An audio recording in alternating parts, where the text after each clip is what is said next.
Fala galera do quarto período, tudo bom com vocês? Boa tarde. Estamos juntos mais uma vez, óbvio, dando continuidade à nossa aula de análise combinatória. Hoje para estudar arranjo simples, tá? Que é algo que a gente já vem fazendo durante as nossas aulas, mas a gente não conhece ou não conhecia por esse nome. Mas em si, desde o início das nossas aulas, que nós começamos com o princípio fundamental da contagem, tá? Nós fizemos aquelas árvores de possibilidade, passando aí pelas permutações simples, passando pelo fatorial, que foi o que nós vimos nas aulas anteriores. Vimos também a questão dos anagramas, tá? Como nós podemos embaralhar certas palavras e obter outras palavras, né? Não necessariamente com sentido, mas nós podemos encontrar outras expressões com uma mesma quantidade de termos que a anterior, tá? Mas de uma forma diferente, completamente embaralhada. E isso nós calculamos através dos anagramas. Hoje eu quero explicar para vocês a questão dos arranjos simples. Primeira coisa, diferentemente dos anagramas, o arranjo ele vai trabalhar com parte de um todo. Ok? Por exemplo, no anagrama, se nós tínhamos 6 elementos, ou seja, uma palavra com 6 letras, nós embaralhávamos essa palavra utilizando essas 6 letras. Tá? O arranjo, o que ele vai fazer? O arranjo ele vai, do todo, vai movimentar apenas uma parte. Ou seja, ele vai escolher uma certa quantidade de um todo, de um universo maior. Então, o arranjo ele vai, de certo modo, movimentar esse universo que nós temos, tá? E ver de quantos modos nós podemos agrupar esses elementos. É a mesma coisa se você pensar uma questão muito simples, tá? Uma questão muito corriqueira, que a gente não pensa ela matematicamente, a gente apenas deixa acontecer. Por exemplo, se na tua casa tem um sofá com 3 lugares, mas existem 5 membros da tua família, óbvio que os 5, nós estamos aqui adotando, óbvio, o princípio que ninguém vai sentar nos braços do sofá, vão sentar nos locais corretos do sofá. Então nós estamos admitindo que existem 5 pessoas para se sentar num sofá, mas o sofá só tem 3 lugares. Então, de quantos modos nós podemos juntar essas 5 pessoas nesses 3 lugares? Arranjo seria isso. Você tem um universo maior, que nesse exemplo que eu dei seriam essas 5 pessoas, e você vai desses 5 pegar apenas 3, analisar apenas 3. Então, do universo todo você está pegando apenas uma parte. Se a gente for falar isso algebricamente, ou seja, de uma forma geral, a gente vai cair no enunciado que nós estamos vendo aqui. Ó, arranjo simples de n elementos, ou seja, esse n aqui é um número de elementos qualquer. Esse é o meu universo. Esse n pode ser qualquer número de elementos positivos, tá? Tomados P a P, ou seja, lembra do exemplo do sofá? Então eu tenho 5 elementos, que são os 5 integrantes da família, tomados 3 a 3, ou seja, de 3 em 3. Estou agrupando eles em grupos de 3, onde o P é menor ou igual ao N, tá? Nunca maior. Eu não posso formar um grupo maior do que o universo que eu tenho de elementos. Se eu só tenho 5 elementos, eu não posso, desses 5, querer pegar 7, tá? Se eu só tenho 5, o máximo que eu posso usar, ou o máximo que eu posso agrupar, são 5, tá? São agrupamentos ordenados diferentes que se podem formar com P dos N elementos dados, ok? Então, de forma geral, eu tenho N elementos, desses N elementos eu vou pegar apenas P para analisar, para agrupar.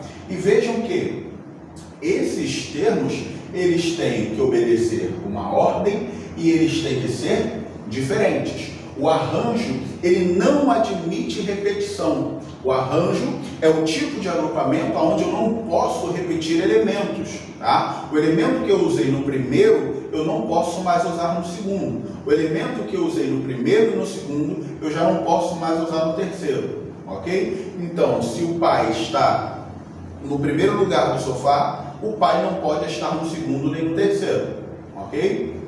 Deu para entender isso? Então, como é que a gente vai indicar arranjo? Nós vamos indicar por A, N, P. O que isso quer dizer? Arranjo, ok? Arranjo de N elementos tomados P a P. Tá? Então, esse primeiro valor que vai vir aqui logo na sequência do A é o total de elementos que eu tenho. Esse valor que vai vir aqui após é a quantidade de grupos que eu quero formar com esse N elementos, tá? Que eu vou tomar desses N elementos para formar os meus grupos. E eu tenho duas formas de representar arranjo, tá? Essa aqui, A, N, P a P, ou essa daqui que é a mesma leitura, o arranjo de N elementos P a P, tá? Mas o mais usual é esse primeiro tipo aqui, ó, tá? A, N, P, tá? Não quer dizer que seja, por exemplo, 10,5, não é isso. Nós não estamos trabalhando com números decimais.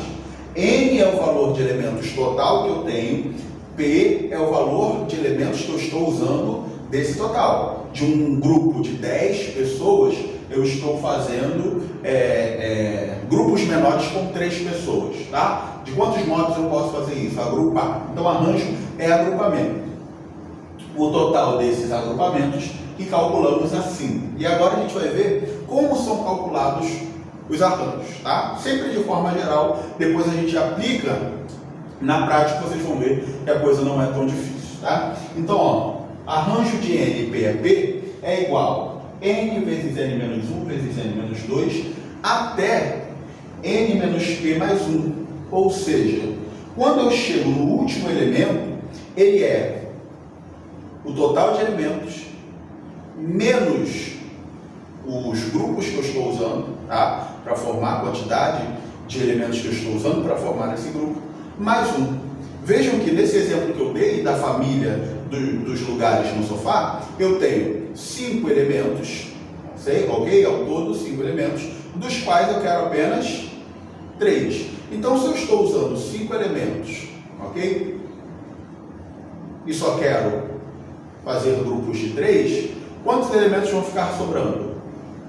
2, ok? Então, quando você faz 5 menos 3 mais 1, você acha o último elemento da sua multiplicação, tá? Ou um modo que é o mais usual, que é um pouquinho menor, mas também é a mesma coisa, é o arranjo de N P a P, N fatorial sobre N menos P fatorial. Ou seja, o total que eu posso formar com esses 10 elementos divididos por aquilo que eu quero, tá? N menos P, ou seja, o total menos aquele agrupamento que eu preciso que aconteça, tá? Então, o mais usual é essa segunda, tá? Que é uma fórmula muito direta, muito curta, e que você já chega direto ao resultado e à resposta, ok? Vamos lá. Então, nós temos alguns exemplos aqui de situações que envolvem arranjos simples, tá? Então, eu tenho situações mais diretas e eu tenho situações onde vem um enunciado e eu tenho que interpretar esse enunciado para poder saber como é que vai ser feito o cálculo. Então, vamos lá. Nesse primeiro exemplo da letra A, eu quero calcular o arranjo de 10 elementos tomados 4 a 4. Eu tenho um universo de 10 elementos, os mais variados que sejam. Desses 10, eu só quero 4. Mas esses 4, de quantos modos eu posso agrupar? 4 elementos no universo de 10. Usando a segunda expressão, nós teríamos isso daqui, ó. 10 fatorial 10 menos 4 fatorial. Ok? Vejam, ó. 10, que é o N, que é o total de elementos que eu tenho, sobre N menos P. 10 menos 4. Tá? Então, ó. Lembra do fatorial? O que é o fatorial? Uma multiplicação, uma multiplicação decrescente, tá? Aonde meu último termo é 1. Só que nesse caso, eu não preciso nem chegar até o termo de número 1. Por quê? Vocês vão ver o seguinte. Vamos ver aqui embaixo quanto é que vai dar primeiro? Então vamos lá. Fazer uma linha maior. 10 tira 4 dá 6. Então aqui embaixo eu tenho 6 fatorial. Tá? E em cima, como é que vai ficar? 10 vezes 9, vezes 8, vezes 7, vezes 6. Professor, por que o senhor parou no 6? Porque eu tenho um 6 em cima e um 6 embaixo. Isso é uma divisão, né? Eu tenho uma fração formada aqui.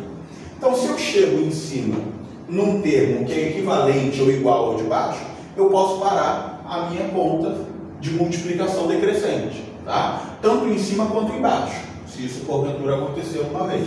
Então, ó, 6 fatorial, corta com 6 fatorial. Então, o que sobrou? 10 vezes 9 vezes 8 vezes 7, que vai me dar a resposta, tá? Então, 10 vezes 9 vezes 8 vezes 7. Ah, professor, eu preciso jogar na fórmula todas as situações que envolvem arranjo? Não. Vejam que essa mesma situação eu poderia pensar do seguinte modo. Veja, eu não tenho que escolher ou pegar 4 elementos apenas desses 10. Quantas opções eu tenho para pegar o primeiro elemento? 10. Concordam? A minha primeira escolha é o todo que eu tenho. A minha segunda, como não admite repetição, o que eu usei na primeira, já não posso usar na segunda. Então, na segunda eu já não tenho 10, eu tenho 9. E para a terceira, eu não posso usar nem o que eu usei na primeira, nem o que eu usei na segunda. Então, ao invés de 9, eu tenho 8. E na quarta, ao invés de 8, eu tenho 7. Vejam se não é a mesma coisa. 10 vezes 9 vezes 8 vezes 7. É a mesma coisa, tá? Então, o princípio fundamental da contagem, que é o beabá que eu falei para vocês, de tudo isso aqui que nós estamos estudando, ele serve, vai nos ajudar a resolver situações que também envolvem arranjo, tá? Que envolvam essa situação de agrupamento. Então, ó, eu posso usar a fórmula ou posso usar aquele raciocínio dos tracinhos para poder calcular esse arranjo, tá? Próximo. Arranjo de 7 tomados 3 a 3. Então, ó, daqui automaticamente a gente já sabe que vai ficar 7 vezes 6 vezes 5, tá? Então não tem maiores problemas. Vamos lá. Mas 7 menos 3, tá? 7 menos 3, 4 fatorial. E aqui em cima eu paro no 4 fatorial. Então, ó, corta esse 4 fatorial com esse 4 fatorial. O que sobrou? 7 vezes 6 vezes 5. 7 vezes 6 vezes 5. Tá? E aí vocês vão achar 210 ali, tranquilo. Beleza? Então, esse exemplo A e esse exemplo B são as formas diretas e nós temos de resolver o arranjo, tá? Sempre aplicando a fórmula. Ah, professor, se eu quisesse usar a fórmula de 5, ó, 7 vezes 6 vezes 5. Ah, o último elemento seria o vezes 5.